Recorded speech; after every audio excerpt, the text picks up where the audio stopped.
Yo, what's going on, everybody? This is Don't Talk Sports. My name is Dylan. In today's video, what we're going to be discussing is we're going to talk about the Cleveland Browns. I'm a Cleveland Browns fan. We're going to talk about the Cleveland Browns and them deciding to move stadiums probably within the year 2028 is when the official news has kind of been rumored to be. Right now, the way the talks are is that they're going to be moving to a pot of land a little bit more like southwest of Cleveland. I think they say like 8 to 10 miles away from there. When I went to Google Maps, they said it's going to be next to Cleveland International Hopkins Airport, and it's going to be like right there near Berea, where the Cleveland Browns training facility is. If you look at the thumbnail for this video, you can see that's pretty much the way it's going to, the area where they're trying to put the stadium. What I wanted to do in this video is I kind of want to go through, talk about how much money they're going to be spending, where they're going to be moving, what the plan is for what they're going to be doing in the next 5 to 10 years, how the stadium could look and what the design, kind of what their plan is to do, and also the big thing, is this a good thing or a bad thing? Because there's some people that are actually pointing out some things that this could be a bad thing in the way of how is this going to work for the fans that we always had just the tradition of going out to First Energy. You park at the Mooney lot and then you could just go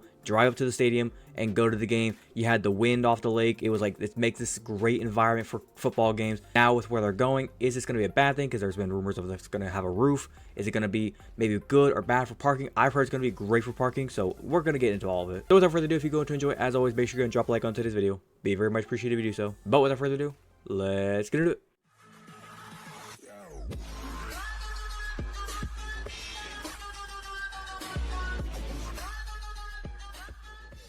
So first off, before I go any further, I'm going to put the link to this website down in the description down below. So if you want to go read all of it for yourself, like I said, this pretty much goes into detail for everything that they're going to be doing for the stadium, where it's going to be, everything like that. You can see all the pictures. Everything that's going to be here on this website, link is going to be down in the description. But as it says right here, Browns owners are buying 176 acres in Brook Park. It says here that Haslam Sports Group has a contract to buy a 176-acre parcel that's 9 miles southwest of downtown Cleveland. It is about 1,000 feet from Cleveland Hopkins International Airport, and it is located on the other side of Ohio Route 237 and the Norfolk Southern Railroad tracks. It does go on to say this is more or less just an insurance policy of way of if they decide not to renovate the First Energy Stadium, possibly try to put a roof on First Energy, update it, do a whole bunch of things like what they were planning on doing. This can be their follow-up plan to where by the year 2028 is when they need to get a stadium built, because that's when the lease expires with the city of Cleveland. They can then go build the stadium out there if they decide to not do renovations on First Energy. The important thing here is that it says here, in fact, the sources did not even say if the property is for a new stadium, but it is big enough that it certainly meets the criteria for one. The criteria is a level 100 plus acre with site with good transportation access. This site exceeds those requirements as it is within walking distance of the airport, accessible to Route 237, Interstate 71, and 480 plus the Greater Cleveland Cleveland Regional Transit Authority's Red Line Rail Rapid Transit. For anybody that may be wondering what used to be there, formerly it was the site of the 2 Ford Motor Company plants and next to a 3rd Ford Motor Company plant that remains active to this day. Right here, as you can see in this image, this right here, if any of you live in Northeast Ohio like myself, if any of you kind of driven around Northeast Ohio or even Northern Ohio, you would probably been near this exit. You can see the railroad. This back there where you see like all this grassland, that's basically where they're going to be putting the field if they built a stadium. Right here, I have Google Maps pulled up so you can kind of get a better idea. Right here, Berea, Ohio, like I said, where the Cleveland Browns training facility is. If you zoom in right here, you can see this is where Cleveland Hopkins International Airport is. And I'm thinking what exactly the Browns' idea is to try and put the stadium somewhere in this area. The problem is somewhere in this area, you look at the road, you look at the places around. There's homes in those areas. There's, like I said, there's the facilities, the Ford Motor Company. They said they just put an Amazon warehouse out there of recently. How exactly is that going to work? Quick little side note that it does say here, back in 1999, whenever they built like First Energy Stadium, the stadium was built for around $1 billion. Billion with a B. And that was about 67,000 feet people stadium. Nowadays, you got to think with the way how stadiums are being built, or the Haslams want to go and just put the money down. We've seen what the Vegas have done with the Raiders. We've seen what the Rams did, the Chargers did with SoFi Stadium.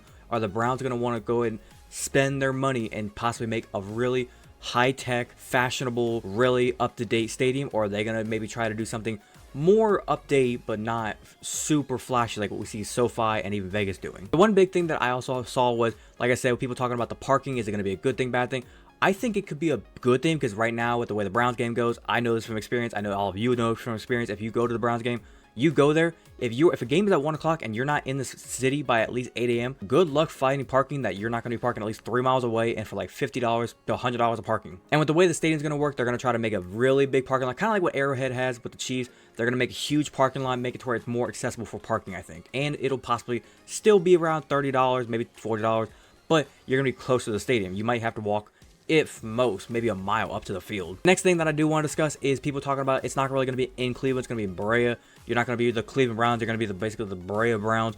You need to realize there's a lot of teams out there that don't play in the actual city that they're called. San Francisco 49ers, they play in Santa Clara. Chicago Bears are going to be moving fields probably. They're going to possibly go to Arlington Heights, as it says here. Tampa Bay Buccaneers, they play in Tampa. There's no such thing as Tampa Bay, but they play in Tampa, but they're called Tampa Bay Buccaneers. And the Dallas Cowboys, they don't even play in Dallas. They play in, I believe, Arlington or something like that. I don't really think that's really going to make an issue. And for anybody wondering about travel wise, like I said, they're going to be great on travel. You have the airport right there, fly in, go to the game. You got the railroads, you got the main highway, a lot of different highways to get in there. So it's going to be great for transport. The thing that people are going to talk about, maybe people who live in Cleveland or live near Cleveland, it's going to be harder to get the games.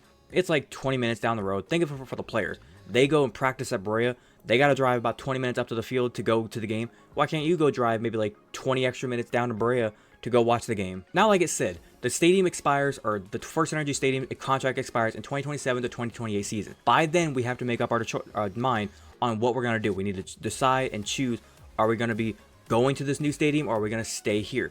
And also, you got to worry about sponsors. Is First Energy going to come along with us and be First Energy Stadium over in Berea with this new stadium? Are they going to be possibly just dropping the brand and leaving us, and maybe we have to go get a new brand to sponsor our stadium? Are we going to just be the Cleveland Browns Stadium? There's a lot the Haslam's have to decide.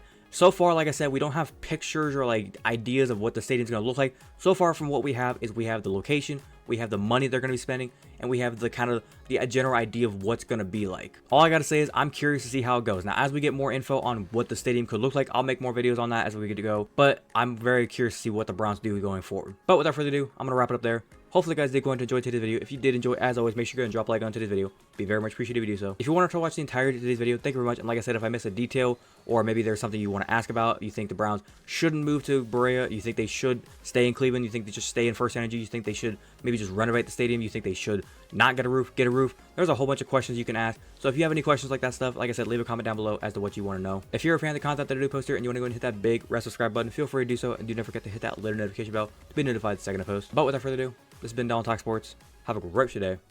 Peace.